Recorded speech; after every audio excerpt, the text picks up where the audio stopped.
Hi, everyone. I hope you like my layout. I got my scriptures over here so you can read them with me.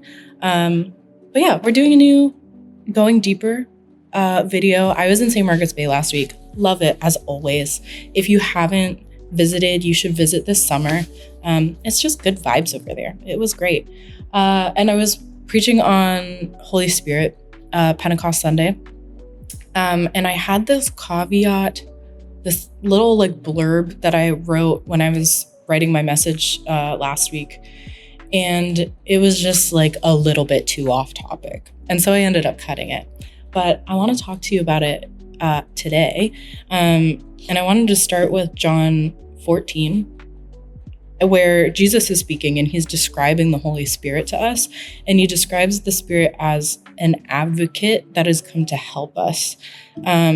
I think our culture can be quite self-aggrandizing. And by what I mean by that is it's very, you choose your own fate. You are in control of your destiny. You choose the person that you end up being. And do we have some say in who we are as people? Absolutely.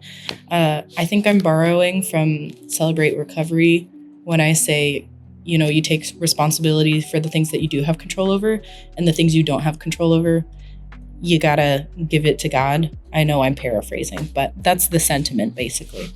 But we can really maybe give ourselves too much credit when we're talking about self-actualization and self-help, if you will.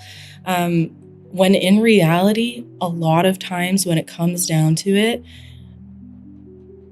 there are things that only the Spirit can change about us. And we have a certain responsibility over ourselves, yes. And then there's some things that we just have to give to the Lord.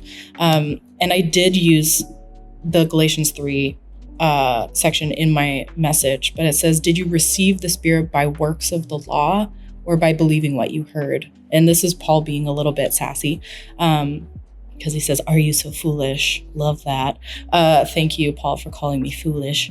But things that are begun in the Spirit, we have a tendency to finish by means of the flesh, meaning we're trying to do things in our own strength. And sometimes we believe, even subconsciously, that we receive the Spirit or the Lord works in our lives because of how perfectly we're matching up to the law, our behavior and our power to do certain things. And I know that that's been a struggle for me that I've been working through, of how do I, one, identify the things that I'm trying to do in my own strength, and then two, how do I give that over to God and just allow him to do what he needs to do in me, because Lord knows there's a lot.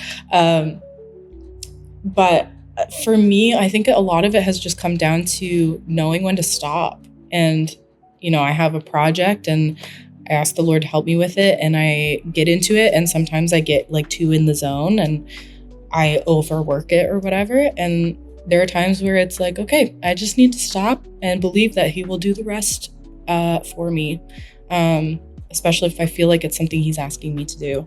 And I'm going to read this Matthew 11 passage in the Message translation just because it's so pretty. It says, are you tired, worn out, burned out on religion? Come to me, get away with me, and you'll recover your life. I'll show you how to take a real rest. Walk with me and work with me. Watch how I do it. Learn the unforced rhythms of grace. I won't lay anything heavy or ill-fitting on you. Keep company with me and you'll learn how to live freely and lightly. And I think, that's Jesus speaking. And I think that's really what his invitation is when we talk about a relationship with Jesus, or, life with God or life as a Christian. It's learning to rest and learning when to say, okay, I just need your help. And I think that's been such a powerful prayer in my life, of just Jesus, help me. And my friends will laugh because I pray that out loud quite a bit, of help me, Jesus, help me.